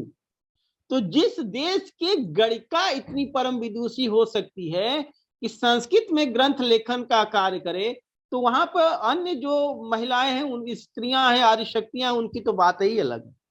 तो इस प्रकार के जो लोग क्वेश्चन उठाते हैं कि महिलाओं को पढ़ने नहीं दिया गया, उनके संस्कृति सभ्यता में रहा होगा, हमारी संस्कृति सभ्यता में नहीं है। हमारे यहाँ तो साक्षात आदिशक्ति स्वरूप दुर्गा सप्तशती है हमारे। तो इसलिए और 17वीं शताब्दी तक हमारे यहाँ कामशास्त्र ग्रंथ लेखन का कार्य हुआ, और इनके भी जो के संस्कृत हिंदी साहित्य के परम विद्वान हुए हमारे यहाँ केशव दास जी, उनकी जो शिष्याएं थी वह परम विदुषी थी। उनके विषय में कभी बाद में विशद चिंतन हम करेंगे। तो इस प्रकार से हमारे यहाँ कामशास्त्र की पूरी परंपरा रही है, और अभी 25 ग्रंथ कामशास्त्र के प्रकाशित उपलब्ध हैं, जिनका अध्ययन अध्यापन संपूर्ण विश्वविद्यालयों में, विशेष रूप से संस्कृत के विश्वविद्यालयों में, महाविद्यालयों में, और संस्कृत की जो 3 सेंट्रल यूनिवर्सिटी हैं और जितने संस्कृत के संस्थान हैं, मैं अगर उनके, यह मेरी बात उनके वाइस चांसलर तक या एचओडी तक जाए, तो वह लोग इस शास्त्र परंपरा का यथाशीघ्र अध्ययन अध्यापन और शोध प्रारंभ कराएं कि 2035 के बाद उनको पुनः यह न कहना पड़े कि यह शास्त्र तो हमारे यहाँ बहुत पहले से ही था। कृपया इससे ये लोग कहने से बचें, क्योंकि यह जैसे ही भारत में सेक्स एजुकेशन या पूरे विश्व में लागू तो हो ही रहा है, होगा, तो मुझे पूरा विश्वास है कि संस्कृत के विद्वान, संस्कृत की विश्वविद्यालय के लोग यही बात कहेंगे कि शास्त्र तो हमारे यहाँ बहुत पहले से था, अब हमें जागृत होना चाहिए, इसका अध्ययन अध्यापन कराना चाहिए। तो यथाशीघ्र आप संस्कृत के विद्वानों से मैं बार बार रिक्वेस्ट करता हूँ, विश्वविद्यालयों से भी, वाइस चांसलर से भी, एचओडी से भी, कि अपना नैरेटिव आप खुद सेट कीजिए, आप खुद डिस्कोर्स बनाइए। ऐसा वेट मत कीजिए कि वेस्ट से होते हुए, इंग्लिशमैन के द्वारा होते हुए आएगा तब हम अपना डिस्कोर्स बनाएंगे, अपना नैरेटिव सेट करेंगे। उनका जवाब देने में मत लगिए, अपना डिस्कोर्स, अब समय आ गया है कि आप अपना नैरेटिव स्वयं सेट कीजिए, अपना स्वयं डिस्कोर्स बनाइए। यह कहने से बचिए कि यह तो हमारे यहाँ पहले से ही था। अगर आपके पास पहले से था तो आपने प्रारंभ क्यों नहीं किया? आपके पास जो तंत्र शास्त्र परंपरा, शैव दर्शन, चार्वाक दर्शन, काम शास्त्र और नाट्य शास्त्र, ये आपके अमोघ शस्त्र हैं मॉडर्न इंडिया के लिए नैरेटिव सेट करने की, पूरे विश्व को रास्ता दिखाने के लिए, आने वाली पीढ़ी को जागृत करने की। तो कृपया आप लोग जाग जाएं, और इसका अपनी एनईपी आ गई है, न्यू एजुकेशन पॉलिसी और इंडियन नॉलेज सिस्टम, उसके रूप में और सभी विभागों में इसका अध्ययन अध्यापन आप लोग प्रारंभ कराएं। और आपका कुछ प्रश्न हो तो बताइए। मैं एक प्रश्न पूछना चाहूंगी राघवेंद्र जी। ये हमारा शास्त्र जो है ये काफी पुराना है, प्राचीन भारत में लिखा गया था। तो उस समय का जो भारत था, वहां पर इसके अध्ययन अध्यापन की क्या पद्धति रही थी, किस तरीके से होता था ये? जी बहुत बहुत धन्यवाद। आपका प्रश्न बहुत ही महत्वपूर्ण है संपूर्ण विश्व समाज के लिए, विशेष रूप से भारतीयों के लिए, उसमें भी विशेष रूप से संस्कृत के जो विश्वविद्यालय हैं, संस्कृत के जो विद्वान हैं, उनके लिए काम शास्त्र का हमारे यहाँ प्रॉपर गुरुकुलों में अध्ययन अध्यापन होता था। और उस अध्ययन अध्यापन में से जैसे ही होता है, वेद का अध्ययन हो जाता है और शिल्प का अध्ययन प्रारंभ होता है, और उसमें जो है कि काम शास्त्र का अध्ययन प्रॉपर होता है। इसका सबसे बड़ा उदाहरण है कि जो काम सूत्र के, अगर आप ही सोचिए इसका अध्ययन अध्यापन न होता तो इस पर कलम नंदीश्वर कैसे, ऋषि नंदीश्वर कैसे चलाते, ऋषि बाभ्रव्य कैसे चलाते, ऋषि श्वेतकेतु कैसे चलाते, ऋषि चारण कैसे चलाते, ऋषि कुचमार कैसे चलाते। इतने 130 ग्रंथ आप यहाँ जो उल्लेखित है, जो मैंने उल्लेखित किया है कामशास्त्र के इतिहास में लिखे गए, तो बिना अध्ययन अध्यापन के तो हुआ नहीं। इस पूरे शास्त्र का अध्ययन अध्यापन होता था, और स्त्री पुरुष सब अध्ययन अध्यापन करते थे, तृतीया प्रकृति भी अध्ययन अध्यापन करती थी।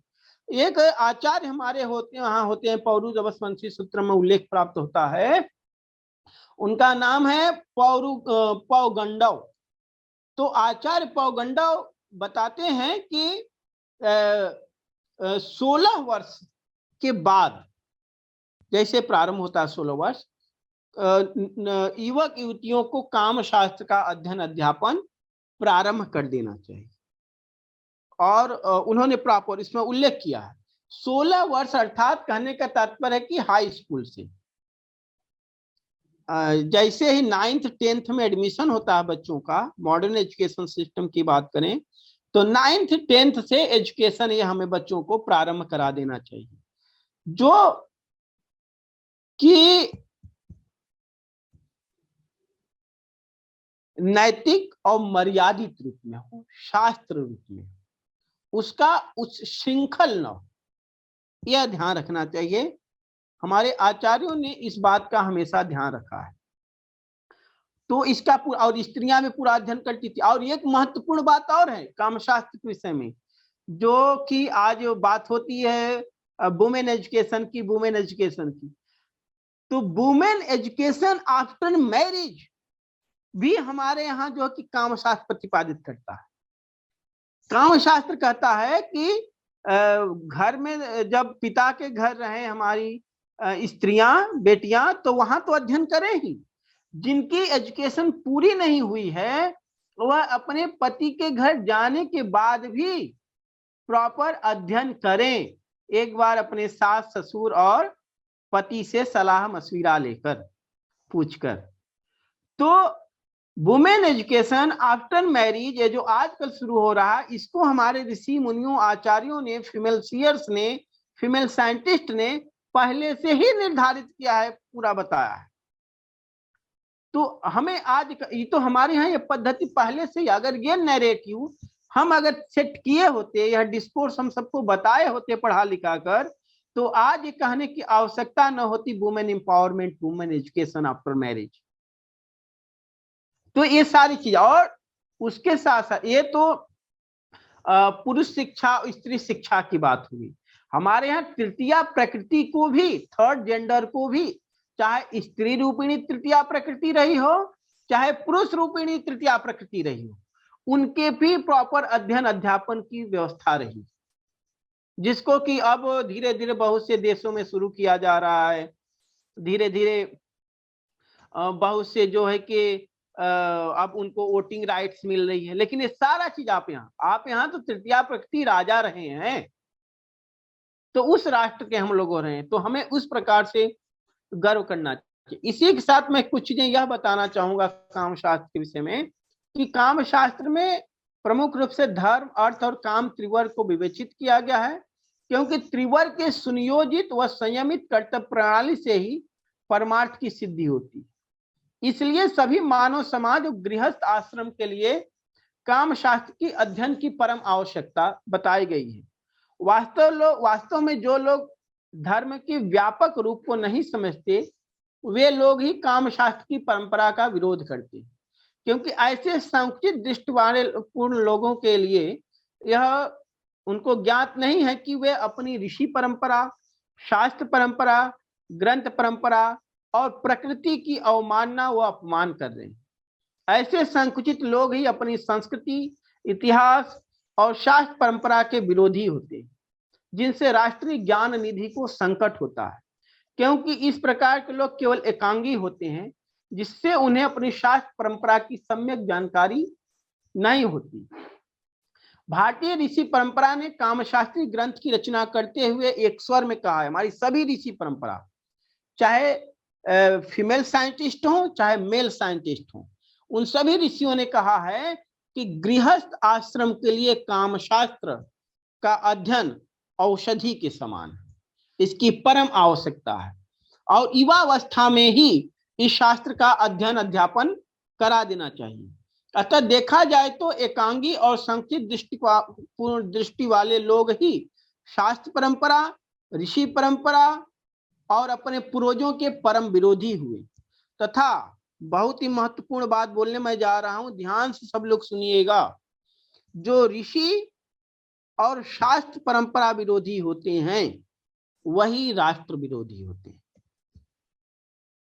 भारतीय ज्ञान परंपरा में जो ऋषि और शास्त्र परंपरा विरोधी है वह राष्ट्र विरोधी है। मैं इतना ही कहूंगा, इसलिए जो भी लोग हैं अपनी संस्कृति, अपनी सभ्यता, अपने राष्ट्र, अपने शास्त्र का सुरुचिपूर्ण रूप से, मर्यादित रूप से, नैतिक रूप से अध्ययन अध्यापन संपूर्ण विश्वविद्यालयों में, महाविद्यालयों में प्रारंभ करिए। नहीं तो फिर से मैं यही बात बोलूंगा कि जो लोग अपनी शास्त्र परंपरा, ग्रंथ परंपरा, ऋषि परंपरा के विरुद्ध होते हैं, वही राष्ट्र विरुद्ध होते हैं।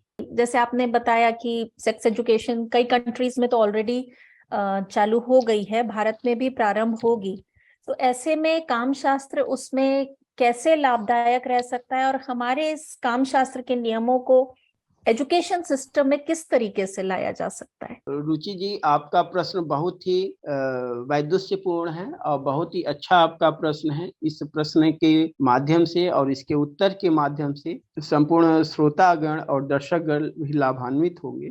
तो देखिए, बात यह है कि आने बहुत से देशों ने तो आपके ग्रंथ परंपरा को अध्ययन करके, अध्यापन करके एक नया डिस्कोर्स उन लोगों ने नैरेटिव सेट कर दिया। Sex education, sexual study, sexology, even pornography, ये सारा चीज उन लोगों ने इस्टेब्लिश किया, कर दिया। और वही सारा वो, लेकिन अंतर यह है कि उन लोगों ने ये जो पूरा प्रारंभ किया है, आपकी चीजों को अध्ययन करके अपने देश काल परिस्थिति गुण धर्म के अनुसार अप्लाई किया है। अब उसको जो है कि आप यहाँ वह इम्प्लीमेंट इसलिए कर रहे हैं कि आपके कल्चर, ट्रेडिशन, आपके जो है कि फैमिली सिस्टम को तोड़ने के लिए। तो ऐसा हम क्यों न करें कि हमें ज्ञान तो देना है सारा चीज, तो हम क्यों न अपने बच्चों को ओरिजिनल नॉलेज दें, क्यों थर्ड लेवल का नॉलेज दें? क्योंकि यहां से तो उनके यहां गया, लेकिन उन्होंने जो इम्प्लीमेंट किया वो अपने अकॉर्डिंग इम्प्लीमेंट किया। तो अपने बच्चों को, हमें जो भी बच्चों को यौन शिक्षा देनी है, सेक्स एजुकेशन देनी है, हमें उनको सारी चीजें, बायोलॉजिकल सिस्टम की जानकारी हो, उनके शरीर में देश काल परिस्थिति के अनुसार, अवस्था के अनुसार, आयु के अनुसार क्या क्या परिवर्तन आ रहे हैं, ये सब की उनकी जानकारी हो, लेकिन उनको शास्त्र के द्वारा हो, मर्यादित और नैतिक रूप से वह जानकारी, स्वतंत्र रूप से वह जानकारी हो, न कि उच्छृंखल रूप से वह जानकारी। तो हमें यह इसलिए संपूर्ण संस्कृत के विद्वानों से, संपूर्ण भारत के विद्वानों से, संपूर्ण वाइस चांसलर से, संपूर्ण कुलाधिपतियों से और विभागाध्यक्षों से निवेदन है कि काम शास्त्र का अध्ययन अध्यापन आप यथाशीघ्र प्रारंभ कर दीजिए अपने विश्वविद्यालयों में, प्रॉपर कोर्स के रूप में, एनईपी के तहत। नहीं तो आने वाले समय में आपके अलावा केवल कहने के लिए यही बचेगा कि यह तो हमारे यहाँ पहले से था। और इसी में एक चीज मैं यह भी बताऊं कि जो कामसूत्र के टीकाकार हैं, जो यशोधर टीका लिखी गई, जयमंगला टीका लिखी गई यशोधर के द्वारा, तो यशोधर के गुरु हैं आचार्य इंद्रानंद। तो आज 1243 से 1200 उसमें लिखा गया, मैं बताया था 1243 से हुए 1261 के आसपास। तो जयमंगला टीकाकार के जो रचनाकार हैं कामसूत्र के, यशोधर, उनके गुरु हैं आचार्य इंद्रानंद। तो आचार्य इंद्रानंद ने अपने उनको कहा कि आप उनको, उन्होंने पहले पढ़ाया लिखाया प्रॉपर गुरुकुल में, उनका गुरुकुल था, और फिर कहा कि इस पर आप टीका लिखो। तो वही टीका पूरे विश्व में प्रसिद्ध हुई और आज सब लोग उसको पढ़ते हैं। तो सोचिए, हमारी और महत्वपूर्ण एक चीज ये देखिए कि उस समय हमारा भारत जो है गुलाम था विभिन्न प्रकार के कुत्सित मानसिकता के लोगों के द्वारा, लेकिन फिर भी हमारी ऋषि परंपरा, आचार्य परंपरा ने ग्रंथ लेखन का कार्य कभी बंद नहीं किया। एक से बड़े एक, और कब सभी शास्त्रों से संबंधित ग्रंथ लेखन का कार्य हमारी आचार्य परंपरा ने किया है। तो उस आचार्य परंपरा का यदि हम सम्मान करते हैं, तो और उसका इतिहास यदि हम अपने आने वाली पीढ़ी को, उस शास्त्र परंपरा को, ग्रंथ परंपरा को नहीं बताते हैं, तो निश्चित रूप से वही बात कि जो शास्त्र और आचार्य विरोधी है, वही राष्ट्र विरोधी है। तो उसका अध्ययन अध्यापन हमें कराना चाहिए। हम दर्शकों से भी प्रश्न लेते हैं। महेश जी, आप अपना प्रश्न पूछ सकते हैं। राघवेंद्र जी को पहले प्रणाम करता हूं कि इतना सुंदर व्याख्यान इन्होंने दिया है, जिससे न केवल हम लाभान्वित होंगे अपितु जो भी इसे सुनेगा या इसकी चर्चा कहीं पर करेगा वो लाभान्वित होगा। इसके लिए मैं राघवेंद्र जी को प्रणाम करता हूं। मेरा प्रश्न ये है कि काम के अनेक जो ग्रंथ हैं उनमें अनेक औषधियों का वर्णन किया गया है। आज हम देखते हैं कि औषधियों में जिस प्रकार से 9वीं-10वीं शताब्दी के आयुर्वेद के ग्रंथ हैं उनमें वाजीकरण, स्तंभन इत्यादि औषधियों का प्रयोग है। तो इन औषधियों का प्रयोग क्या केवल काम शास्त्र के ग्रंथों को पढ़कर इनकी डोज को डिफाइन किया जा सकता है, अन्यथा आयुर्वेद के साथ काम शास्त्र के अध्ययन की परंपरा को लागू करना ही निश्चित उपाय होगा? आपको मैं यह बताता चलूं कि काम शास्त्र और आयुर्वेद शास्त्र ये दोनों एक ही सिक्के के दो पहलू हैं। ये दोनों स्वास्थ्य प्रवृत्ति का ही विश्लेषण करते हैं दोनों ग्रंथ। इसमें जो वाजीकरण विज्ञान की आप बात की, जो आयुर्वेद में अष्टांग आयुर्वेद में लास्ट में वाजीकरण आता है, तो वाजीकरण प्रॉपर काम शास्त्र का ही एक प्रॉपर अधिकरण है और इस पर प्रॉपर ग्रंथ लिखन किएगा। और विभिन्न प्रकार की औषधियों मेडिसिन का जो आपने जिक्र किया, तो वैसे तो मैं बार बार बोलता हूं कि काम शास्त्र संपूर्ण विश्व के लिए और वर्तमान समाज के लिए औषधि परक शास्त्र है। तो इसमें जो है कि यह जितने भी मेडिसिन बताए गए हैं, औषधियों का उल्लेख हुआ है, उन सब को एक पहले जो आजकल के डॉक्टर्स हैं और आयुर्वेदाचार्य हैं, उन सब से परामर्श लेकर, और बहुत सारी औषधियों का उल्लेख है, आपको भी पता है, हमें पता है, उस पर कभी हम विशद एक लेक्चर भी करेंगे उन औषधियों को ही लेकर। उनको जो फार्मा कंपनीज हैं उनसे टाई अप करके बातचीत करके, क्योंकि हम आप उनको आइडियाज दे सकते हैं। आइडिया देकर यदि उसको कैप्सूल के रूप में या उसको किसी रस के रूप में यदि हम लोग उसको बनाएं और उसको करें, तो शास्त्र भी लाभान्वित होगा और राष्ट्र भी लाभान्वित होगा और समाज भी लाभान्वित होगा। तो इसलिए इन दोनों शास्त्रों का अध्ययन अध्यापन सुरुचिपूर्ण रूप से संपूर्ण विश्व में हो ही रहा है। वैसे भारत में और संस्कृत विश्वविद्यालयों में काम शास्त्र और आयुर्वेद का अध्ययन अध्यापन होना चाहिए। और मैं बता दूं कि बीएचयू का जो एम्स है, वहां पे एक प्रोफेसर ज्योतिर्मित्र हुए एम्स में ही, और वो आयुर्वेद के भी विद्वान थे वह, और वाजीकरण पे उनका बहुत अच्छा कार्य था। तो काम शास्त्र को उन्होंने काफी अच्छे से, जो भी ग्रंथ मिले थे उन्होंने उसको समझा बूझा लिखा था। अगला प्रश्न अदिति जी से लेते हैं। नमस्ते राघवेंद्र जी, नमस्ते रुचि जी। मेरा ये प्रश्न है, I may have the wrong information but I think I read somewhere about Kama Shastra, one of the things it was mentioning is amongst a long article is that people can use their physical relationship with others if it is required to win their kingdom. I mean, that was applicable to a previous time, historically. But when I read that, they did not explain more about it. And I thought that sounds a bit deceitful to use that. Is that in line with dharma to use it that way to, help your king win over somebody else's kingdom through deceit? That was my question. आपने बात की, धर्म के भी एक सामान्य धर्म होता है, एक आपात धर्म होता है, आपत धर्म होता है। ठीक, तो वहां पे जो आप बात करें, यदि आपत धर्म के माध्यम से कुछ चीजें तो संभव हैं, लेकिन मैं इस शास्त्र की बात करूं तो इस शास्त्र में, जैसे कि अभी मैंने चिंतन मनन किया, बहुत सारे बातें बोली, उसमें से यदि कोई यह एक बात केवल उठा के बोले कि Raghavendra Mishra is talking about sex education system only, तो सेम यही चीज है। उसमें से व्यक्तियों ने उनके लाभ की जो एक एक चीजें हैं, जो कि आचार्य ने, जैसे कि आप महाभारत पढ़ें, तो महाभारत में बहुत सी बातें आती है, उसी में बात आती है कि शत्रु को वध भी कर दीजिए। तो इसका मतलब ये नहीं कि जो भी मिले उसका वध करते हुए चलिए। लोग ये कहेंगे महाभारत में तो कहा है कि सामने जो आए उसका वध कर दीजिए। तो यह बातें हैं, या जैसे कि बात आती है, ये वही बात है, मैं बार बताऊं, जैसे कहा जाता है अहिंसा परमो धर्म, इसको तो लोगों ने प्रसिद्ध कर दिया, अहिंसा परमो धर्म, लेकिन यह नहीं बताया कि अहिंसा परमो धर्म धर्म हिंसा तथा बच्चा, इस पद्धति को नहीं बताया। जैसे कि आज भारत में जो ब्रह्मचर्य की अवधारणा है, वह भारतीय ब्रह्मचर्य की अवधारणा प्रतिपादित ही नहीं हो रही। वह पूरा जो कैथोलिक मॉरलिटी थी, विक्टोरियन मॉरलिटी थी, जिसको सेलिबेसी कॉन्सेप्ट बोलते थे, वह पूरी लागू हो गई भारत में। वही जो नॉन वायलेंस का उन लोगों ने पूरा सिस्टम किया, उसी को इन लोगों ने अहिंसा डिफाइन कर दिया, जो कि हमारे यहाँ तो गृहस्थ ब्रह्मचर्य की भी अवधारणा रही। तो भारत अभी वर्तमान समय में, इसलिए मैं बार बार बोलता हूं कि भारतीयों को अपना टेक्स्ट इसलिए पढ़ना आवश्यक है, अपनी परंपरा को जानना आवश्यक है कि जिसके माध्यम से वह अपना नैरेटिव सेट कर सके, अपना डिस्कोर्स सेट कर सके, अपने कल्चर, ट्रेडिशन, हिस्ट्री को, ग्रंथ परंपरा, आचार्य परंपरा को जान सके। तब उनको पता चलेगा कि हमारे यहाँ वास्तविक रूप से अहिंसा क्या है, हमारे यहाँ वास्तविक रूप से ब्रह्मचर्य क्या है, हमारे यहाँ वास्तविक रूप से गृहस्थ ब्रह्मचर्य की अवधारणा क्या है।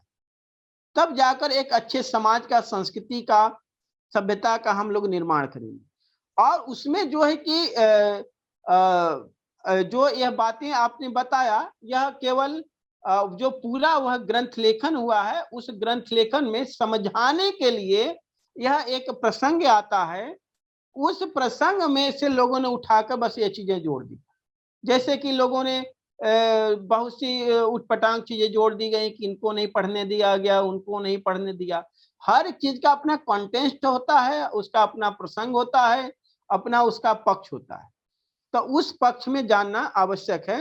वैसे हमारे यहाँ काम शास्त्र जो है पूरा पूर्ण रूप से एक औषधि परक शास्त्र है, जिसके माध्यम से एक स्वास्थ्य परक समाज की, संस्कृति की और प्राणी की सदगति कैसे हो, इसका पूरा व्याख्यान किया इस शास्त्र में। एक अंतिम प्रश्न हम और लेते हैं राघवेंद्र जी।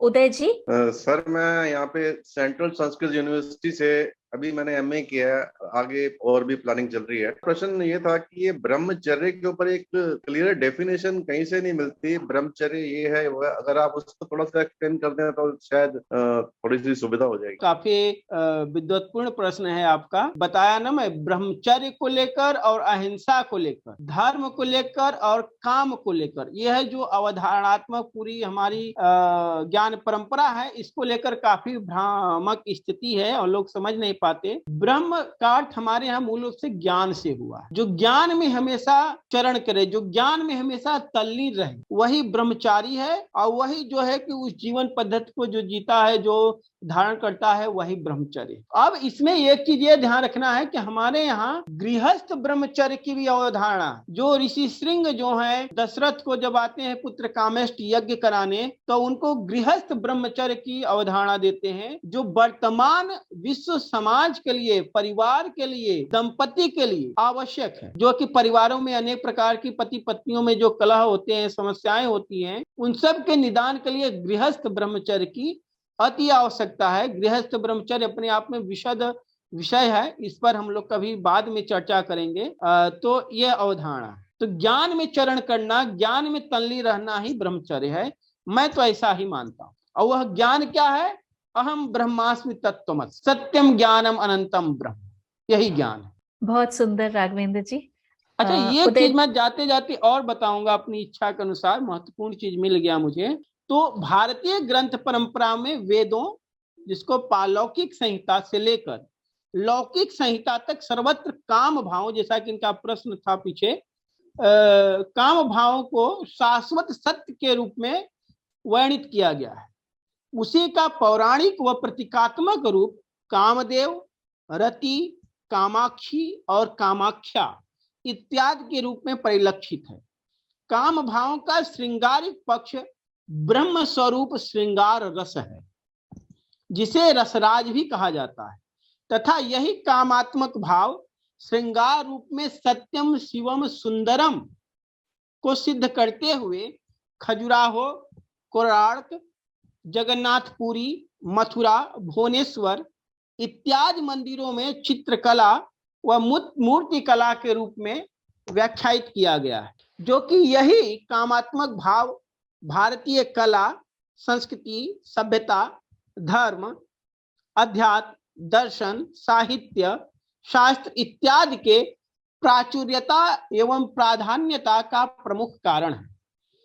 अतः इस प्रकार की काम भावों से संबंधित मूर्ति कला एवं चित्रकला का भारतीय संस्कृति कभी विरोधी नहीं रही है, अपितु भारतीय संस्कृति की संपूर्णता एवं संवाहिका का प्रतीक रही। यह जो इस प्रकार के काम भाव हैं, काम चित्र हैं, यह विरोधी हमारे यहाँ कभी नहीं रहा है। यह भारतीय संस्कृति के संवाहिका और संरक्षिका और संपूरकता के ये सब प्रतीक रहे हैं, जिससे मानवीय भावात्मक प्रवृत्तियों का ज्ञान प्राप्त होता है। ध्यान रखने वाली बात यह है कि काम भाव जीवन का प्रथम सोपान है और मोक्ष भाव जीवन का अंतिम सोपान है। इसलिए भारतीय मंदिरों में बहिर्द्वार पर ही काम कलात्मक मूर्तियों का सर्वत्र चित्रण और उत्कीर्णन किया गया है। भारतीय जीवन का प्रथम सोपान है और मोक्ष भाव भारतीय जीवन का अंतिम सोपान है। इसमें जो है कि यह बात ध्यान रखने वाली बात है कि भारतीय मंदिरों में बहिर्द्वार पर ही काम कलात्मक मूर्तियों का सर्वत्र चित्रण व उत्कीर्णन किया गया है, जो आनंदमय व आध्यात्मिक जीवन दर्शन का केंद्र बिंदु है। खजुराहो, कोणार्क, पुरी, भुवनेश्वर इत्यादि की कलाकृतियां जीवन दर्शन का केंद्र बिंदु है। खजुराहो, कोणार्क, पुरी, भुवनेश्वर इत्यादि की कलाकृतियों में मानवीय जीवन की व्याख्या शिवम है। कला की काम परक स्वतंत्र अभिव्यक्ति सुंदरम है और रहस्यात्मक शाश्वत काम भावों का ज्ञान ही सत्यम है। इस प्रकार से भारतीय ज्ञान परंपरा में काम को लेकर 3 अवधारणाएं हैं: काम ब्रह्म, काम पुरुषार्थ और काम रिपु। तो भारतीय जीवन पद्धति में सबसे महत्वपूर्ण बात यह है कि काम रिपु से बचना है, काम पुरुषार्थ का पालन करना है और काम ब्रह्म को प्राप्त करना। यही पूरा हमारी अवधारणा है। इसी अवधारणा को लेकर भगवान श्री कृष्ण गीता में बोलते भी हैं, धर्मा विरुद्धो कामस्मि भरतर्षभ। और इसी बात को जो है कि उपनिषद सो कामयत बोलता है और नासदी सूक्त कामस्तद अग्रे समवर्ताधि मनसो रेतः प्रथम मेदासीत सतो बंधुम सत निर्विंदम हृदय प्रतिस्या कवयो मनीषा। इस प्रकार का वाक्य ऋग्वेद के नासदी सूक्त का चतुर्थ मंत्र कहता है। इसी के साथ सभी श्रोतागण, सभी दर्शकगण और संगम टॉक को सभी लोगों को मैं साष्टांग प्रणाम करता हूँ। धन्यवाद। धन्यवाद राघवेंद्र जी को, आपने हमारे लिए समय निकाला और सभी श्रोताओं को भी कि आप संगम टॉक से जुड़े। बहुत बहुत धन्यवाद। नमस्ते।